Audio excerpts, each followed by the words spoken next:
Chào các bạn, mình là Vi Crypto và đây là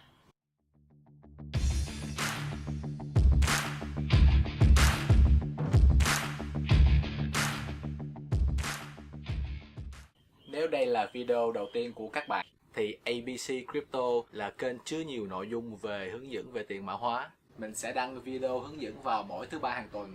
Cho nên nếu các bạn không muốn bỏ lỡ bất cứ một video nào của mình thì hãy bấm vào cái nút subscribe bên dưới nhé. Tuyệt vời hơn, các bạn có thể bấm vào cái chuông kế bên nút subscribe để khi mình post bất cứ một cái video nào lên, nó sẽ thông báo ngay lập tức đến điện thoại của các bạn và các bạn sẽ không bỏ lỡ bất cứ một video nào của mình hết. Và bây giờ chúng ta sẽ bắt đầu bài hướng dẫn ngày hôm nay.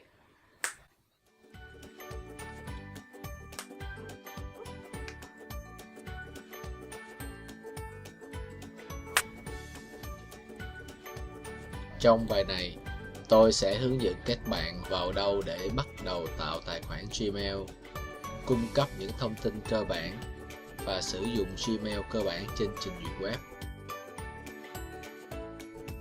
Gmail là dịch vụ email phổ biến và an toàn nhất hiện nay, nên trong bài hướng dẫn này chúng ta sẽ tạo một tài khoản Gmail và sử dụng xuyên suốt quá trình giao dịch và đầu tư tiền mã hóa. Các bạn dùng trình duyệt Chrome, nhập gmail.com vào thanh địa chỉ, bấm vào Create an Account.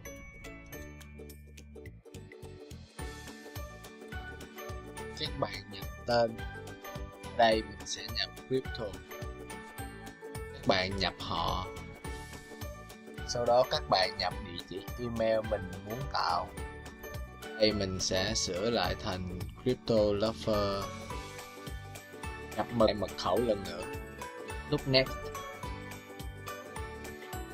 Địa chỉ email đã được sử dụng nên mình sẽ thêm rồi bấm Next. Mình sẽ để Chrome lưu thông tin đăng self, điện thoại và địa chỉ email khôi phục mình sẽ làm sau. Bạn nhập tháng sinh của mình, ngày sinh và năm sinh, giới tính và bấm Next.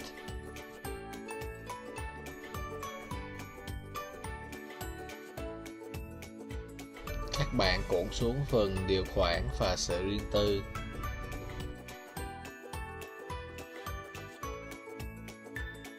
Bấm nút Agree. Để cho đơn giản, chúng ta tắt phần hướng dẫn ban đầu của Gmail là giao diện chính của hộp thư Gmail của bạn, hộp thư đến của bạn. Cái email được gửi đến bạn sẽ nằm ở trong hộp thư đến này, còn đây là hộp thư đi. Để soạn thảo một email, chúng ta bấm vào Compose.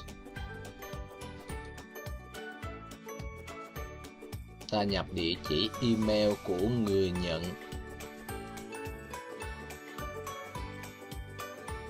đề của email,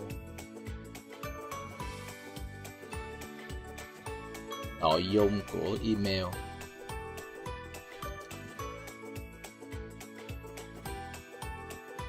sau đó bấm vào nút Send để gửi.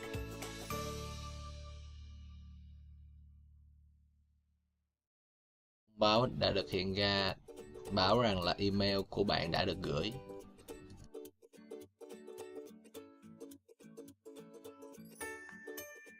Bạn cũng có thể vào hộp thư đi. Nếu email của mình vừa mới gửi hiện lên ở trong hộp thư đi thì có nghĩa rằng là email của mình đã được gửi đi. Trong bài hướng dẫn tiếp theo, chúng ta sẽ học cách để tăng mức độ bảo mật của Gmail của chúng ta bằng SMS và câu hỏi bảo mật. Cảm ơn các bạn đã theo dõi video này. Nếu các bạn thấy thích thì like, thấy hay thì share, còn thấy thú vị thì comment bên dưới nha.